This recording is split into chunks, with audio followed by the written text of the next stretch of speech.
Muy buenos días, amigos, ¿cómo están?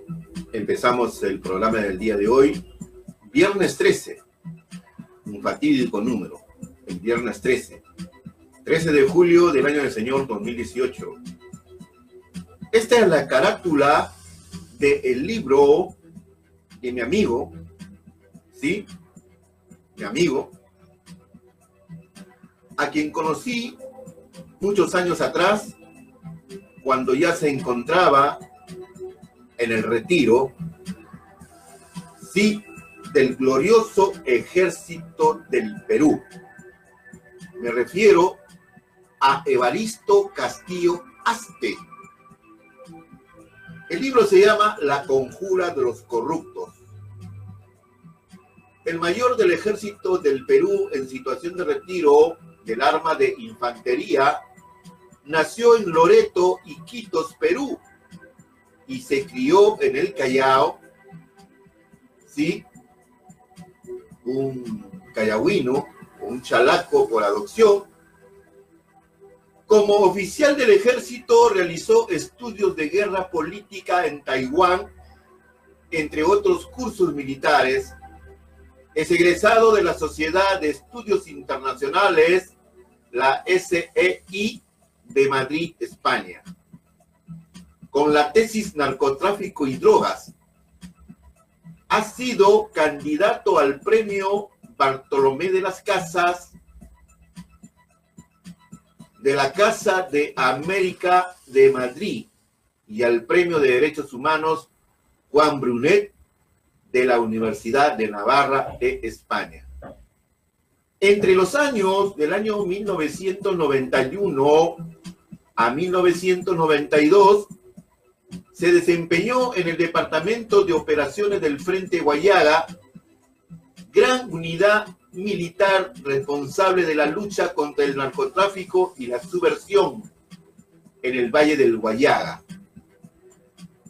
Principal lugar abastecedor en aquellos tiempos de la pasta básica de cocaína llamada la PVC al mundo, cuyos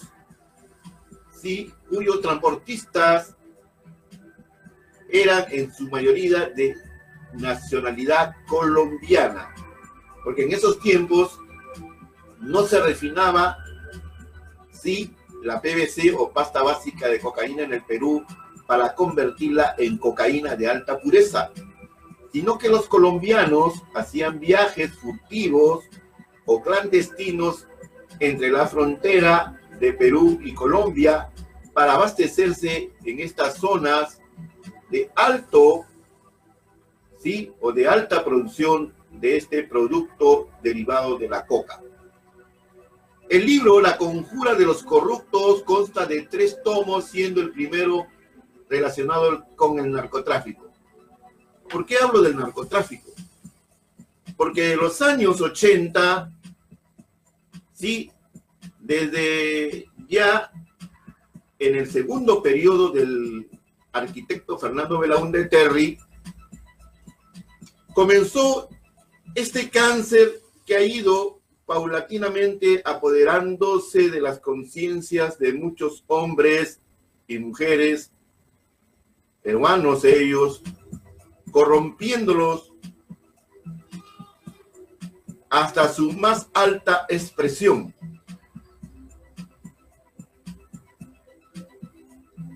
Así que, amigos, estamos viviendo una tragedia nacional relacionada con este veneno y hemos sido considerados últimamente como los primeros abastecedores de cocaína de alta pureza en el mundo. En 1993, hace 25 años, esto aparece en el libro de Evaristo Castillo Aste, mayor en situación de retiro de nuestro glorioso ejército del Perú, hubo un incidente muy especial que usted debe saber y conocer o enterarse. Sí, voy a dar lectura a esta parte del libro que se encuentra en la página 263, donde un arrepentido, o sea, un narcotraficante o un transportista de droga o productor de droga, hizo una confección en la Dirección Nacional Antidrogas del Perú en el año 1993. Él dijo, aseguró, denunció o notificó o dio su instructiva o sus declaraciones, donde dijo y argumentó lo siguiente: volví a encontrarme con el mayor Silva, quien estaba destacado en el cuartel Real Felipe del Callao. Silva, amigo, quiero sacar droga en helicópteros, le comentó. Según su declaración, Silva le presentó a 2 pilotos del Ejército del Perú, ¿sí? 2 pilotos de la Fuerza Militar Aérea, al comandante Luque y al mayor Bernuy, quienes le dijeron que esperara, que tendría una respuesta en poco tiempo. El narco precisó que se reunió con ambos pilotos en el restaurante Crazy, o Crazy, que significa loco al español, de la avenida La Marina, en el distrito de San Miguel. Poco después, Silva se contactó con él y le dijo que debía de ir al cruce de la avenida San Borja Sur y Aviación en San Borja. Ahí sería el encuentro. Al acudir a la cita, fue abordado por una camioneta Cherokee de color plomo, donde iban 3 hombres. Uno de ellos era Vladimiro Montesinos Torres. Sí, amigos. Escrita por este mayor del ejército, amigo mío, Evaristo Castillo Aste, y al reverso está toda su historia relacionada con sus experiencias como militar peruano en la lucha contra el veneno, el cáncer, esta cosa que ha ido calando hondo en todas las instituciones del Estado.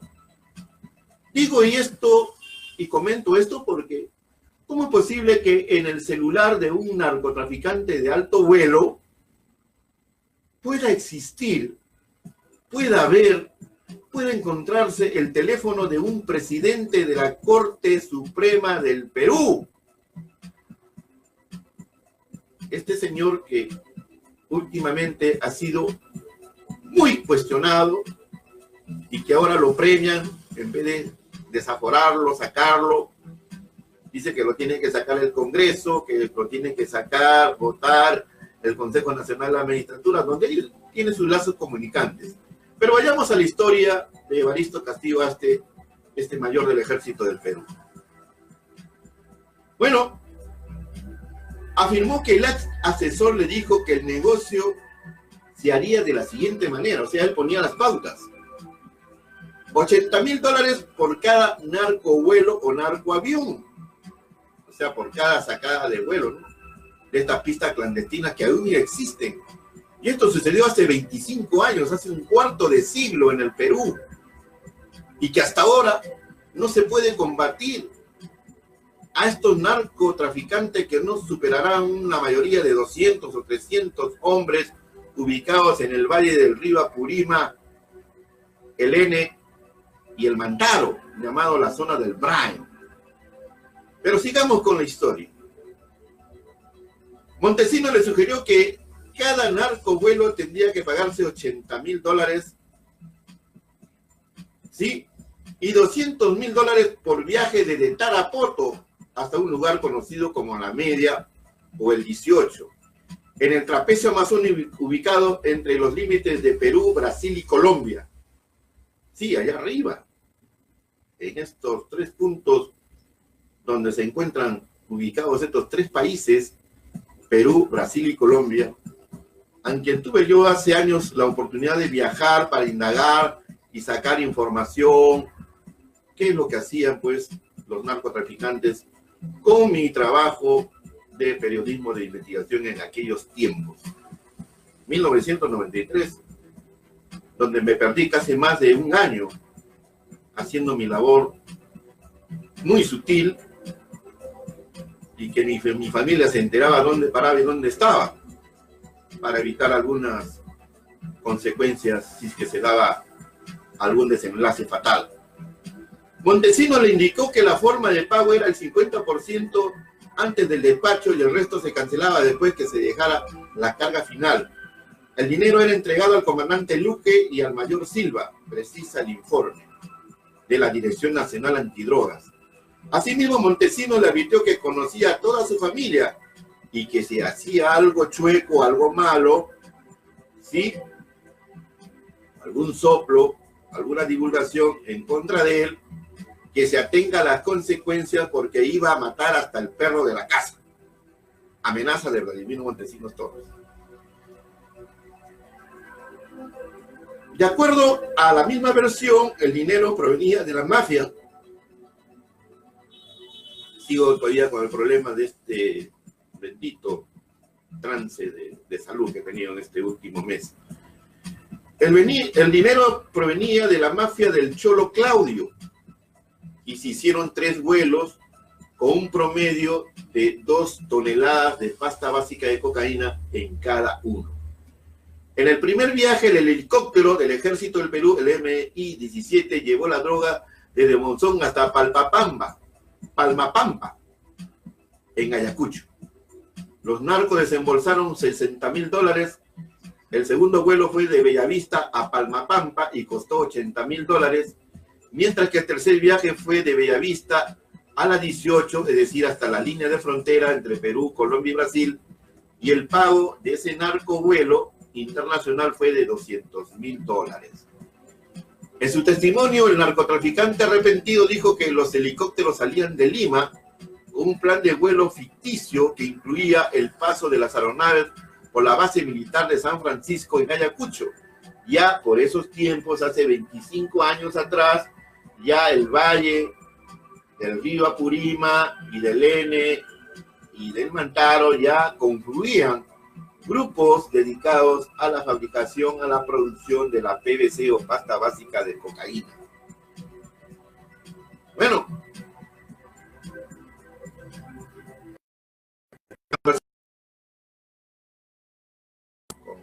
con Abancay, mejor dicho, con Apurima. Ahí hay un río, realmente está el río Apurima ahí. Para que de esta manera no despertar sospechas. Ahí también se proveía el combustible, o sea, para los helicópteros. El narcotraficante aseguró que en 1993, hace 25 años, luego de realizarse los 3 narcovuelos, se presentó en la Embajada de Estados Unidos, donde reveló que todo lo que sabía a los agentes de la Dirección Antidrogas de los Estados Unidos, llamada la DEA. O sea, era una especie de soplón, de informante de la DEA. Entonces, he ahí el triángulo: militares, narcotraficantes, y ahí estaba metida la DEA como ojo observador. Ya como informante de la DEA, ya él trabajaba para los Estados Unidos, este narco colombiano, realizó numerosas operaciones para determinar los estrechos lazos entre los narcotraficantes, el ejército y el Servicio de Inteligencia Nacional, que en aquel tiempo, en aquel entonces, el jefe supremo de este servicio era nada más y nada menos que Vladimiro Montesinos Torres. Entre ellos, una operación donde se incautó 4 toneladas de pasta básica de cocaína, donde estuvo involucrado personal militar. Esta información ha sido confirmada por la Dirección Nacional Antidrogas. Igualmente, el arrepentido aseguró haber pagado cupos al expresidente del Comando Conjunto General de División, Nicolás de Bari Hermosa Ríos, más conocido en aquel tiempo como el General Victorioso. Amigos, quisiera que usted, que en estos momentos me está observando y viendo, y observando este libro que recomiendo leer o conseguir, porque son muy escasos, casi la mayoría de esto fue incautado, no se sabe por quién, por qué intereses, me dé un like y ponga ahí en su Facebook que me está viendo y que de algo le sirve esta historia. Que vamos a profundizar por qué hay esta clase de corrupción en las altas esferas en estos momentos del Poder Judicial, porque todo tiene su arraigo. Si se quiebran con los narcotraficantes, y se pueden quebrar con todo el mundo, porque tienen el poder de la justicia en sus manos. Sigamos pues con el libro de La conjura de los corruptos del mayor del ejército Evaristo Castillo Vázquez. Este informante ya de la DEA dijo pues que estaban comprometidos pues las instituciones tutelares del Perú y que había dado su coima, su billete al más alto jefe del ejército de aquel entonces, al general de división Nicolás de Valle Hermosa Ríos, natural de Pucallpa. La dirección estableció que la información del arrepentido revela los vínculos del asesor presidencial Vladimiro Montesinos Torres con los principales cabecillas de las organizaciones del tráfico ilícito de drogas que operaban desde la zona del Valle de Guayaga, así como la complicidad en el mismo delito de efectivo del ejército peruano. La DINANDOR igualmente ha confirmado que uno de los pilotos militares que había transportado la droga es el mayor del ejército, Enrique Bernuy, mientras que el misterioso mayor Silva es el comandante Fernando Silva. El tercer piloto sería el comandante del ejército, Pablo Luque. No Pablo Quispe, no, sino Pablo Luque. En el informe de la DINANDOR se concluye que el Vladimiro Montesinos Torres sí ha participado en las actividades del tráfico ilícito de drogas, producción, transporte y comercialización de cocaína en forma organizada a nivel nacional e internacional, procurándose su beneficio económico de magnitud considerable. El cartel militar del doctor habría operado 7 años. ¿Y quién era el presidente del Perú en aquel tiempo? Nada más y nada menos que Alberto Fujimori Fujimori. ¿Por qué? Yo me hago una pregunta siempre. ¿Por qué este señor Eudosio Martínez Moreno, natural de un pueblo de las alturas de La Libertad, conocido como el Uyuquito, allá en Chimbote, fue uno de los principales, por decirlo así, colaboradores económicos de Alberto Fujimori en aquel tiempo, y que también participó y ha participado también como una especie de padrino, colaborador económico, y después la señora Keiko Sofía Fujimori Gucci tuvo que devolver ante la denuncia de la prensa, ¿no?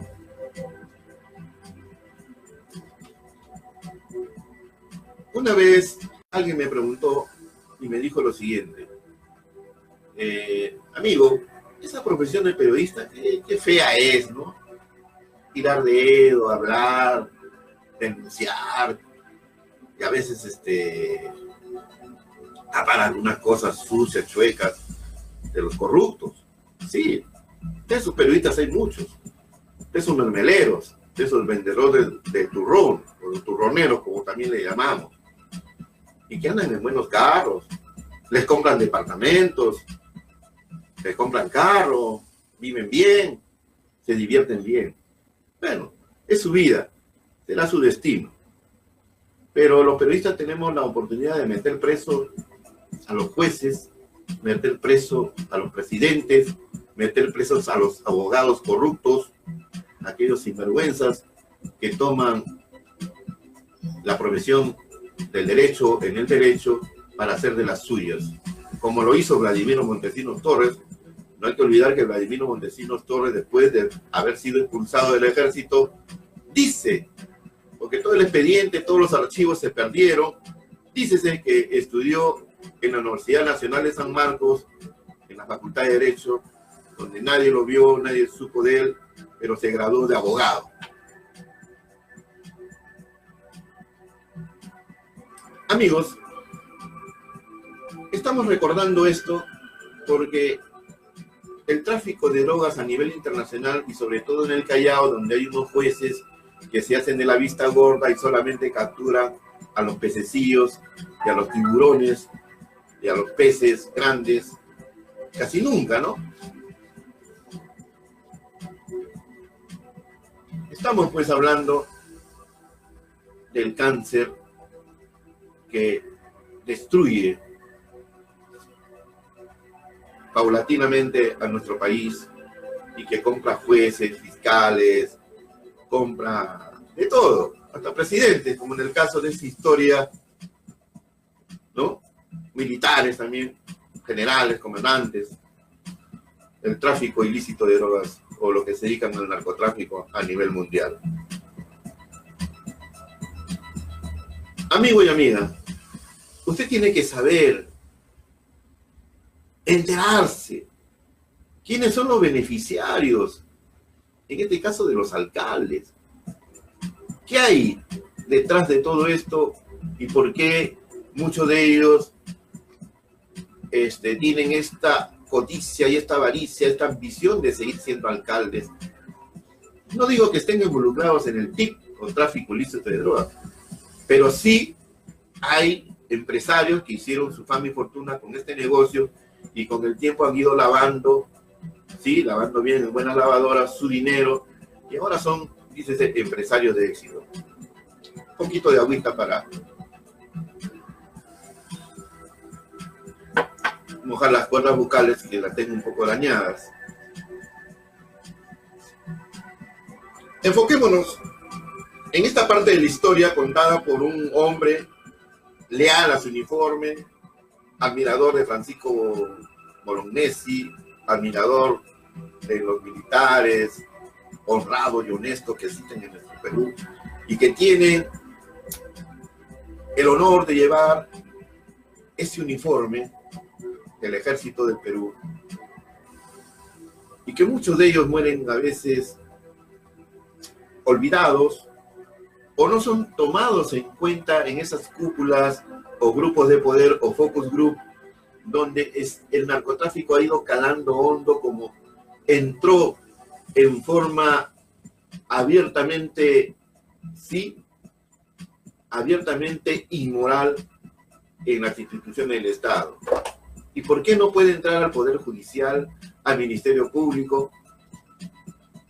Entonces, cuando ya se acostumbran a esta vida de corrupción, el resto no les interesa.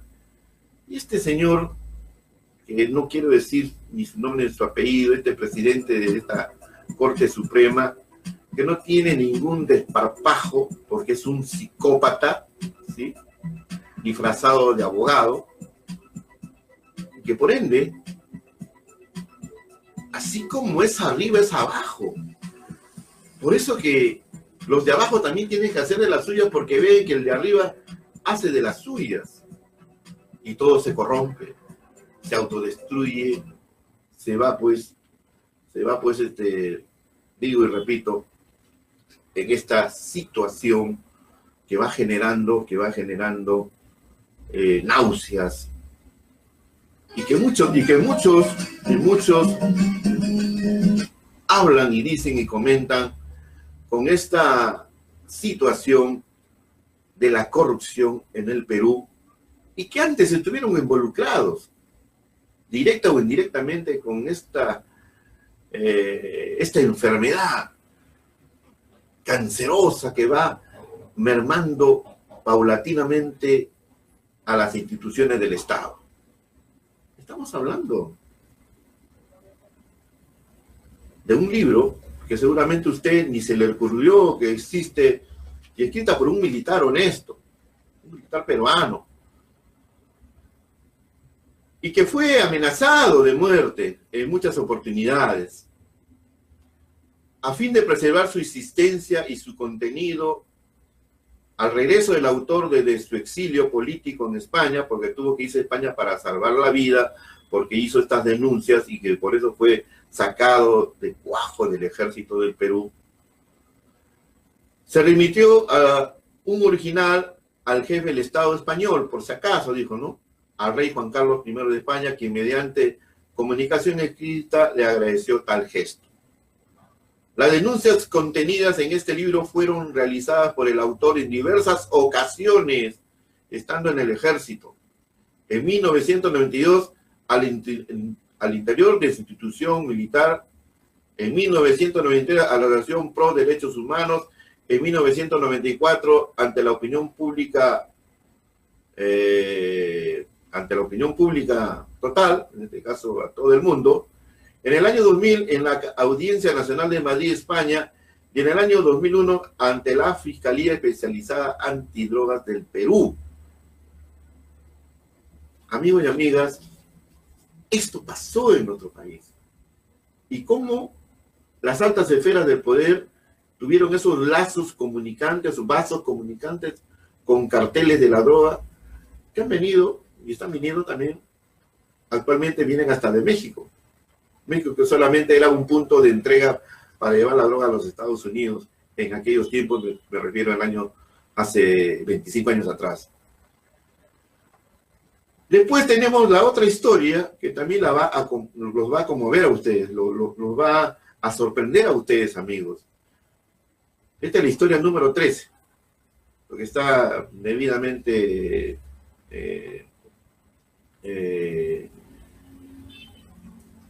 comienza con historia 1 y termina pues con historia 20, ¿no? Elizabeth Rosales Linares, quizás usted nunca ha sabido de ella, ¿no? Nunca se habrá enterado quién era, ¿no? Esta mujer fue procesada por tráfico ilícito de drogas y actualmente se encuentra cumpliendo condena en Trujillo. Bueno, este libro fue escrito hace muchos años atrás, ¿no? Por sus vínculos con la banda del narcotraficante colombiano Waldo Vargas Arias, conocida como el Ministro. Es conviviente de Sigismundo Gutiérrez Malano, quien trabajaba para el desaparecido capo colombiano Pablo Escobar. Y ustedes saben quién es Pablo Escobar, y él era uno de sus subalternos en el Perú. Ante los peritos de la División de Investigación Financiera de la DINANDRO, Dirección Nacional Antidroga, la mujer afirmó haber visto varias veces a Montesinos y a un grupo de militares en una discoteca de Campanilla en el Valle del Guayaga, acompañado por Demetrio Chávez Limonier, conocido como el Vaticano. ¿Por qué le decían el Vaticano a este señor Demetrio Chávez Peña? Y yo me enteré mientras hacía mi oficio, mi labor como periodista ahí en la zona del Alto Guayaga, que reunía varias capillas. O sea, ¿qué eran las capillas? Eran grupos de procesadores de droga, por decir, grupos de 10, 20, 30 personas que estaban ubicadas en diversas partes de la zona de San Martín y que era la que aprovisionaba directamente a este acopiador de gran magnitud que era de Demetrio Chávez Peña Herrera, y por eso le decían el Vaticano. O sea, las capillas trabajaban para él, ¿no? Con una especie de sacerdotes malévolos trabajando y elaborando la PBC o la pasta básica de cocaína, que posteriormente era convertida en Colombia en cocaína pura, ¿no? Entonces, ahí estuvo Vladimiro Montesinos Torres en un baile, en una discoteca ahí en el Alto Guayaga, con Demetrio Chávez Peña Herrera, su otro apellido, Demetrio Limonier Chávez Peña Herrera, conocido como el Vaticano, y que después el mismo Fujimori lo hizo meter preso, ¿no? Rosales Linares también sostiene que en ese lugar Montesinos cobraba cupos, vendía armamentos a los narcos, de acuerdo con el atestado 033. También precisó que los narcotraficantes de Tarapoto mantenían contacto radial con los militares de Lima a través de las siguientes frecuencias, la UHF 34-3000 y la UHF 10.000.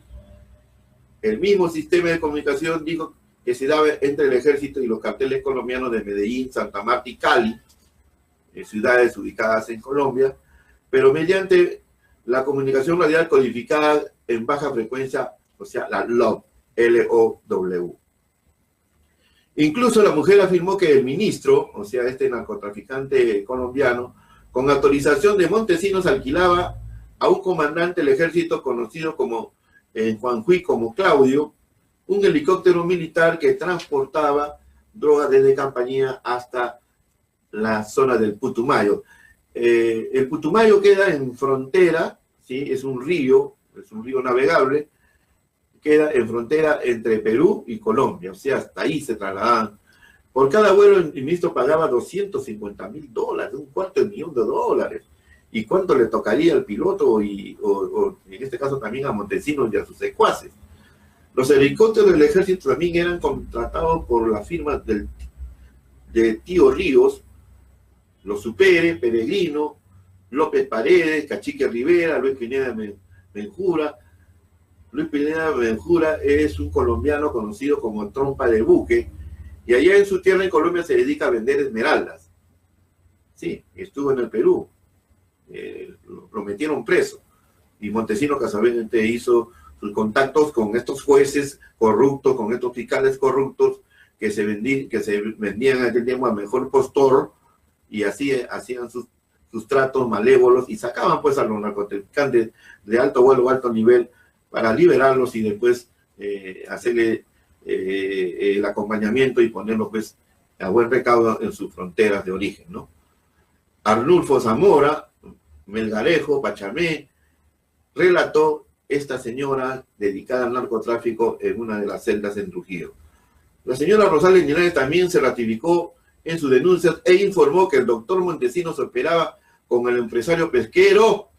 Aquí viene la nota, pues aquí estoy haciendo un recordaris. Nada más y nada menos que Eudosio Martínez Torres. No era Moreno, Moreno es el apellido de su hijo, no Torres Moreno, ¿no? Conocido como Yuquito, quien estuvo preso en el penal de Lurigancho por narcotráfico. Y Elizabeth Rosales está dispuesta a brindar sus declaraciones ante el fiscal. Dígame, ¿se hizo esto? Estamos hablando de fiscales y de jueces. Por eso, mis queridos amigos, la historia se vuelve a repetir de diferentes formas y maneras. ¿Quién sabe? ¿Quién está enterado? ¿Qué es lo que pasa con el Poder Judicial que hay en el Callao?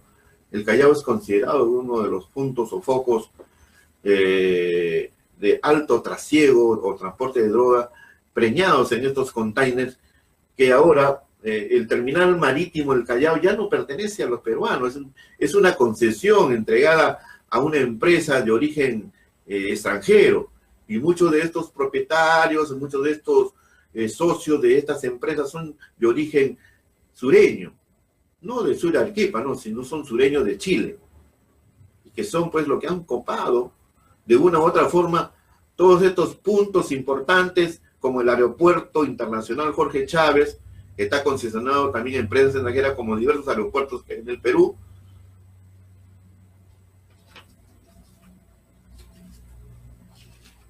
Bueno, amigos, son exactamente las 10 de la mañana con 41 minutos. Vamos a darnos un pequeño descanso para seguir con esta historia truculenta donde se da inicio a esta pirámide de corrupción que se inicia justamente en el tiempo que gobernó el Perú nada más y nada menos que un clan de italianos comandado nada menos y nada más que por Francisco Morales Bermúdez, general del Ejército del Perú, aquel que traicionó a Velasco y traicionó los ideales de un cambio total en el Perú. Bueno, una pequeña pausa y estamos retornando dentro de algunos minutos. Pero antes, nuestra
10 de la mañana con 45 minutos y seguimos con esta parte de visión vecinal.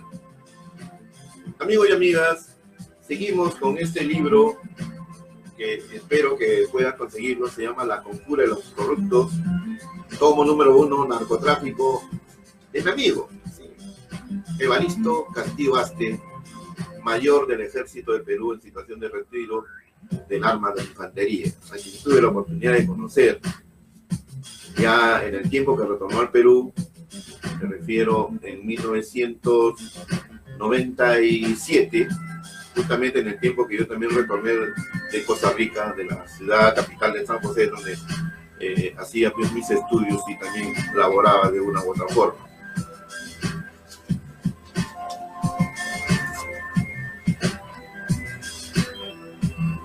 El caso Óscar Vázquez. En medio de la reserva propia de los casos de narcotráfico, fue detenido en el aeropuerto de la ciudad de Iquitos Óscar Vázquez Rodríguez, a quien conocían como el Invisible. Próspero comerciante de pinturas y esmaltes y principal abastecedor de estos productos a las Fuerzas Armadas a las Fuerzas Armadas, Ejército, Marina y Aviación, y a la Policía Nacional, y al partido oficialista Perú 2000. ¿Se acuerdan de Perú 2000, no?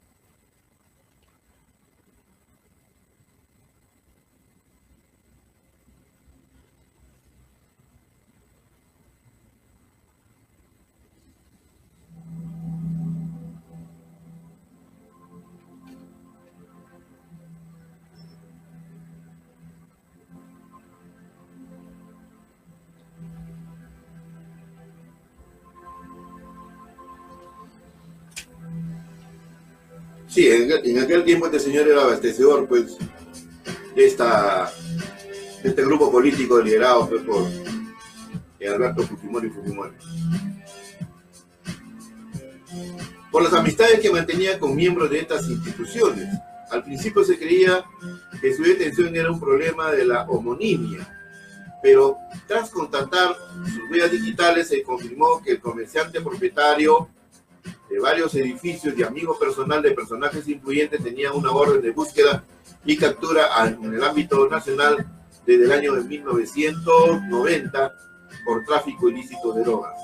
Lo extraño del caso es que a pesar de que la orden de detención estaba vigente, Óscar Vázquez era ampliamente conocido en el medio local por su negocio de pinturas llamado El Huequito, a quien yo también pude conocer en los tiempos que trabajaba y laboraba como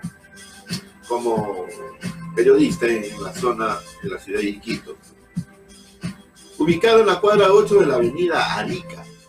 ¿Quién no conocía El Huequito, no? Donde iban a abastecerse pues, de droga pues, los traficantes de aquellos tiempos. Y donde se vendía la pintura al precio más barato. O sea, a ellos les interesaba que una plata de pintura se venda pues, a menos costo. El pedido de detención se inicia tras la captura del ciudadano brasileño Amarildo Gómez con un cargamento de cocaína a bordo de la motonada de Yurimaguas en el año 1990. El pedido de detención se inicia, vuelvo a repetir, tras la captura del ciudadano brasileño. También los brasileños estaban metidos en la droga, muchos de ellos, ¿no?, que venían a Iquitos a abastecerse de este vil producto.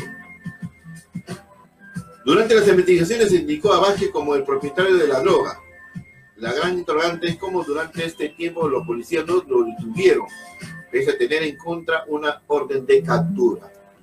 Vázquez había ofrecido hacía pocas semanas una gran fiesta. ¿Sí? Este era un tipo que era como decir pues de la alta sociedad y que era un honor asistir a sus famosas fiestas.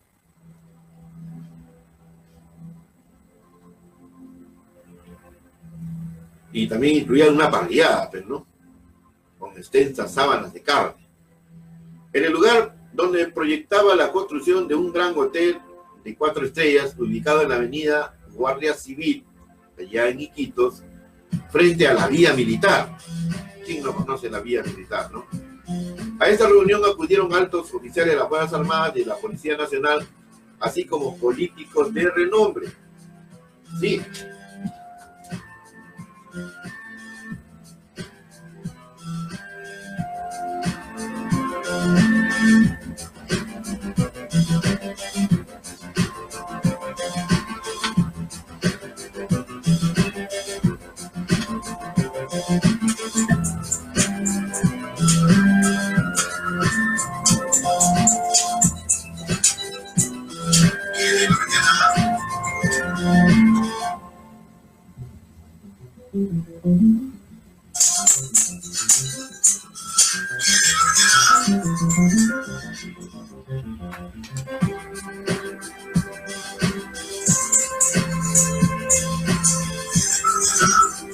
Después, aquí vino la debacle después de Montesinos y de Alberto Fujimori, cuando se descubre quiénes eran los que abastecían de armas a los grupos subversivos allá en Colombia, en este conocido Plan Colombia, y que acá está escrito en este libro, ¿no? Dice, droga por armas. Un narcotraficante arrepentido que afirma haber trabajado con los hermanos José Luis y Frank Aybar Cancho, estos conocidos empresarios transportistas, reveló a la Dirección Nacional Antidroga que ambos hermanos negociaban con cocaína procesada en los laboratorios de las Fuerzas Armadas Revolucionarias de Colombia, a cambio de armamento para las guerrillas. Esta declaración del arrepentido, identificado como clave TA 01161 000044, ha ocasionado que se amplíe la investigación de los hermanos Aybar, ya implicados en el tráfico de armas de Jordania. Jordania es un país que queda en el Asia, a las Fuerzas Armadas Revolucionarias de Colombia, entre enero y julio del año 1999, bajo la protección de Vladimiro Montesinos Torres. Según el testimonio, la droga era vendida a organizaciones de traficantes de Europa Oriental, o sea, lo que acopiaba, o sea, yo te llevo armas, tú me entregas drogas a cambio del pago, y desde ahí yo me encargo de llevarlo, o como yo lo llevaré pues hasta Europa, en este caso a Europa Oriental. Las mismas que pagaban con armas, o sea, pagaban con armas, ¿no? Esta información coincide con las investigaciones de la Policía Antidroga de los Estados Unidos y de Colombia, que ya habían detectado este tipo de intercambio comercial.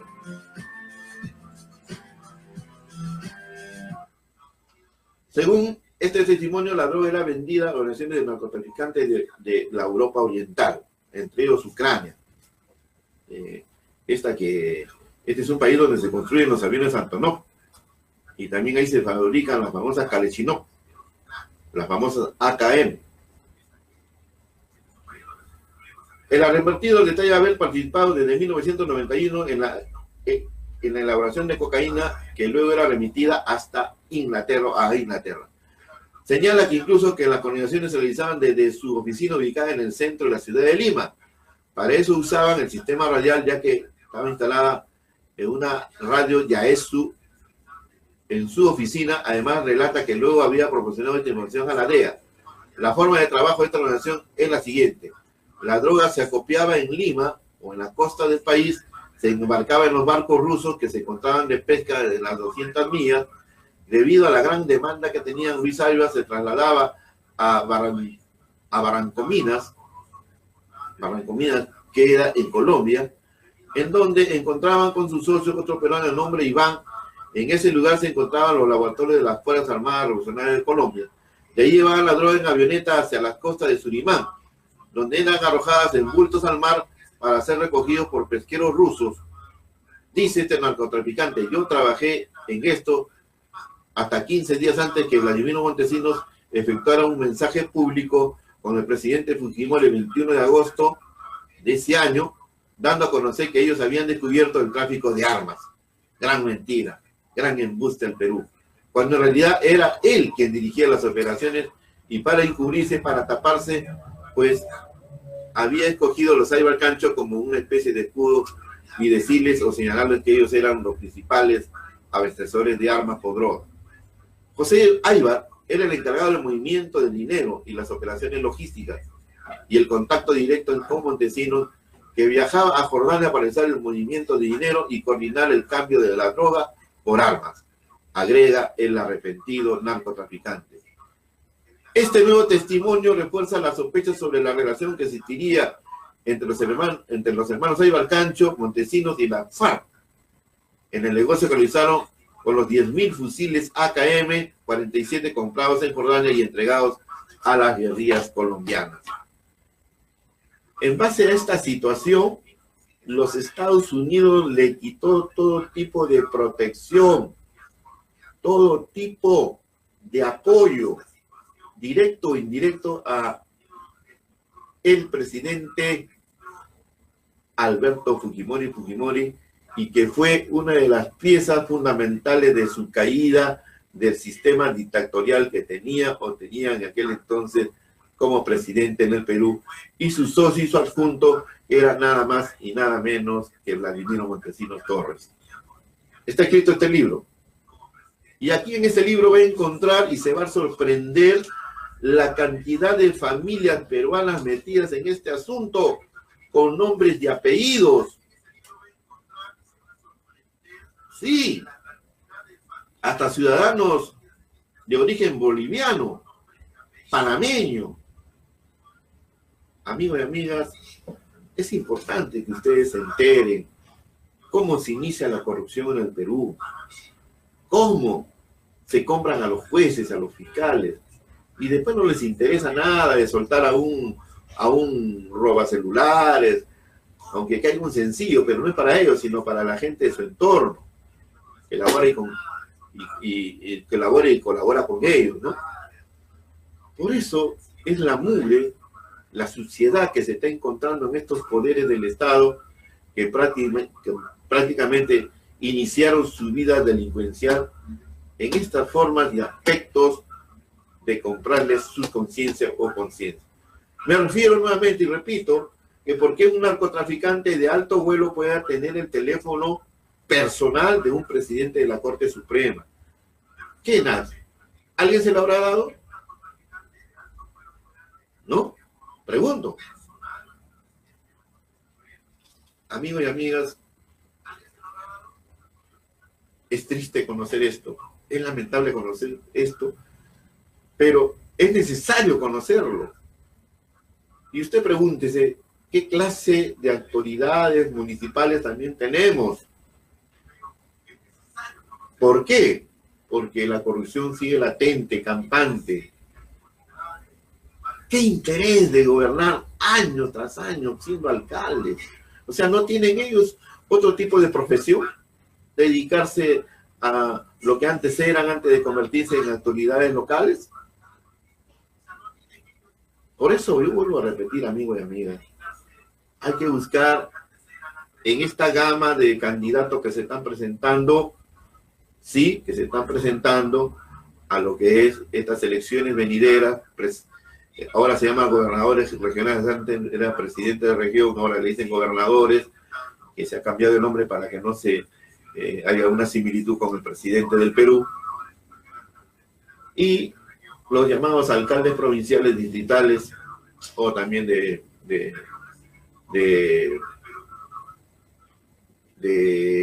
regidores, ¿no? Y hablando de regidores, los regidores en la caja de resonancia del candidato. He visto, yo he experimentado ahí en algunas experiencias como comunicador social, como periodista, como usted quiera llamarme. Los regidores no hacen causa común con su candidato. Bueno, el candidato tiene que tener buen ojo, buena pupila para observar quiénes son los que los acompañan. Amigos, son exactamente ya las 11 de la mañana y bueno, hemos empezado y empezaremos todos los días a las 10:15. Si Dios quiere, estaremos el día lunes con ustedes nuevamente para seguir pues llevando adelante nuestro programa Visión Vecinal, que ya lo hemos cambiado, antes era Eco Vecinal. Y bueno, somos el ojo avisor, como una especie de monitorear, como un dron que va haciendo su viaje por vía aérea y estar viendo y observando qué es lo que pasa en los diversos distritos de la zona de Lima Este o de la Gran Lima, en este caso también. Y vuelvo a repetir, aquí está la carátula del libro, pueden ustedes ingresar al internet y de repente está ahí colgado ese libro y de repente lo pueden adquirir con este nuevo sistema de compra online. Me refiero a La Conjura de los Corruptos, el narcotráfico, y hay tomos, son 3 tomos, pero empieza con este que ha calado hondo en la conciencia y sobre todo en el alma, en el espíritu de los peruanos, donde este veneno, y que día a día por los diversos medios de comunicación pues no se transmite, no se dice nada, porque es una especie de maquillaje que le dan y que poco o nada se habla pues de estos ilícitos negocios y aquellos que hicieron fama y fortuna lavando muy bien su dinero, muy bien su plata, y que ahora pues la ofician o se ofician de empresarios de éxito. Amigos, hasta el día lunes me despido, su amigo de siempre, Guillermo Gillespie. Y si Dios quiere que siga pues recuperándome de la salud. Gracias.